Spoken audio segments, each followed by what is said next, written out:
8:37 y tenemos invitados especiales. Hoy vamos a estar abordando el tema hipertensión arterial y para eso nos acompaña la doctora María José Quintanilla. Doctora, bienvenida, ¿cómo está?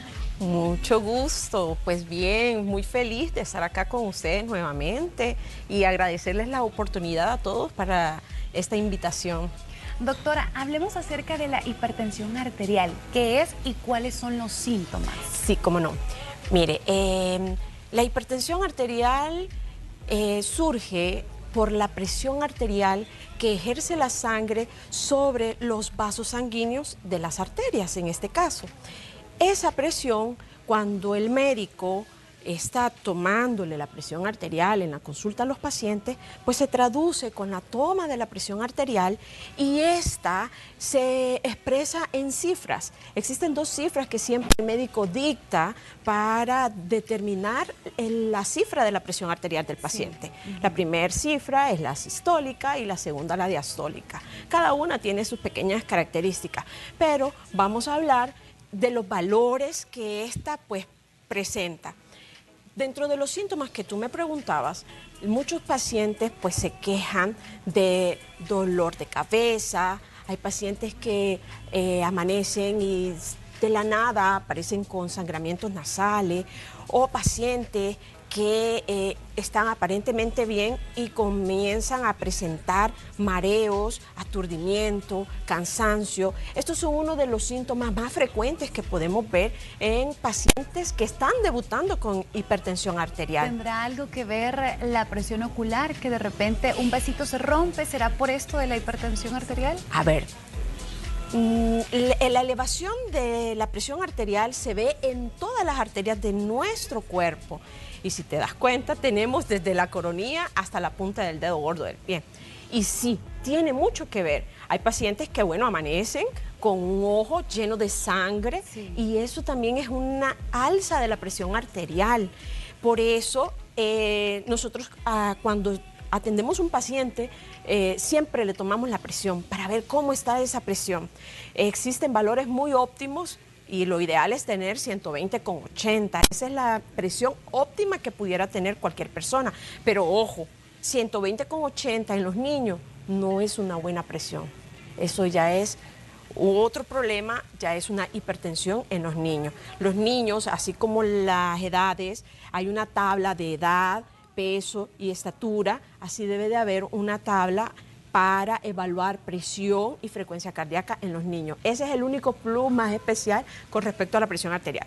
Existen otros valores de presión arterial que cuando ya el médico nos llama la atención un paciente que no tiene ningún síntoma o que posee alguno de estos síntomas, sí, un ojo rojo, sangramiento nasal, dolores de cabeza que no hay razón alguna, aturdimiento, entonces tomamos la presión arterial y puede ser de que el paciente presente 140/90 o más. Estos pacientes... Eso es alarmante. Eso es preocupante, porque existen otras cifras que sí son alarmantes, pero ya cuando tenemos 140/90 ya es preocupante, ya hay que hacer una investigación, ya hay que llegar a fondo de por qué hay una elevación de la presión arterial. Muchos de los factores que nos llevan a desencadenar la hipertensión arterial es nuestra forma de alimentación. Yo digo siempre a mis pacientes, y ellos si me están observando ahora, pues se van a reír, porque les digo, ustedes son como los peces, mueren por la boca, hasta yo, ¿verdad? ¿Por qué? Porque nosotros no tenemos una buena cultura de alimentación. Sí. Comemos mucho carbohidrato, muchos alimentos fritos y siempre estamos agregándole la sal por arriba a los alimentos. Entonces estas cosas nos perjudican a nosotros mucho con respecto a la elevación de la presión arterial. ¿Qué otros factores de riesgo existen para que influya en el desarrollo de la hipertensión arterial? Un factor de riesgo que no podemos nosotros modificar es la edad. Cuando nosotros presentamos mayor, en las mujeres, después de la menopausia más o menos se encuentra en un periodo de edad entre los 55 años más o menos, puede presentar hipertensión arterial. Los hombres pueden hacerlo un poquito más temprano, estamos hablando sobre los 45 años de edad. La edad es un factor muy importante para desencadenar hipertensión arterial. Otro factor muy importante, si le agregamos a la edad, es la genética. Si tenemos papá, mamá, abuelos, tíos que tengan antecedentes de hipertensión arterial, ya sumamos un puntito más para desencadenar hipertensión arterial. Si a esos le sumamos que estamos aumentados de peso, el sobrepeso, si no hacemos ejercicio físico, el sedentarismo, si nosotros consumimos demasiada sal en los alimentos, las personas que les gusta fumar, los que tienen el hábito tóxico de tomar las bebidas alcohólicas, todo esto también nos conlleva, pero hay algo que casi nadie habla y que está presente siempre, y es el estrés mal controlado. Estamos viviendo por situaciones muy estresantes, estamos tratando de salir de una pandemia, muchos todavía están con una situación tanto familiar, laboral, económica, y sí. ese estrés que no se puede controlar adecuadamente, si le sumamos todos estos otros puntos, pues lamentablemente la probabilidad de desencadenar hipertensión arterial es mayor. ¿Y una mujer en el embarazo también puede desarrollarla? Sí, como que no. El embarazo es una de las situaciones fisiológicas más delicadas que puede vivir el ser humano, en especial el sexo femenino. Ese es otro punto en el cual tener 120/80 no es favorable, no es una presión óptima. La mujer embarazada debe de tener cifras menores de 120/80 para mantener un embarazo adecuado, un embarazo estable, no caer en la categoría de riesgo. Doctora, y ahí en pantalla estamos viendo estas imágenes, son Sí, algunos ¿cómo que no? estudios, ¿verdad? Sí, ¿cómo que no? Esos son estudios que se debe realizar algún paciente con sospecha de hipertensión arterial. ¿Cómo que no? En pantalla lo que estamos viendo con las siglas MAPA significa monitoreo ambulatorio de presión arterial. Como bien se observa, se coloca el esfigmomanómetro en el brazo, se adapta a una caja registradora y esa cumple la función de insuflar el esfigmo para poder obtener los valores de presión arterial. Podemos ver que usted puede realizar cualquier actividad física. Ahora mismo, si tú estuvieras en una sospecha de hipertensión arterial, sí, estuvieras trabajando con ese estudio y no afecta tu vida laboral. No afecta mi día a día. No afecta tu día a día. ¿Y eso es solamente un día o se deja una ese semana? Estudio, o... No. Lo ideal es un estudio de 24 horas. Ese estudio dura 24 horas. En ese estudio, al obtener los resultados, podemos observar si existen picos o no de elevación de la presión arterial. Podemos ver el comportamiento de la sistólica y la diastólica, la que mencioné al inicio, y también podemos observar la frecuencia cardíaca. Nos da un valor de cómo es el comportamiento de la presión arterial durante el día y durante la noche. Y así podemos sacar porcentaje de reducción de presión arterial durante la noche. Este estudio es muy práctico porque hay pacientes que van a la consulta, el médico le toma la presión y la presión está elevadísima. Sí. Sin embargo, tú le das a que tome la presión arterial ambulatoria, cuando vaya a una farmacia o una enfermera que llegue y se lo tome y los valores son normales. Nosotros a eso le llamamos hipertensión o síndrome de la bata blanca.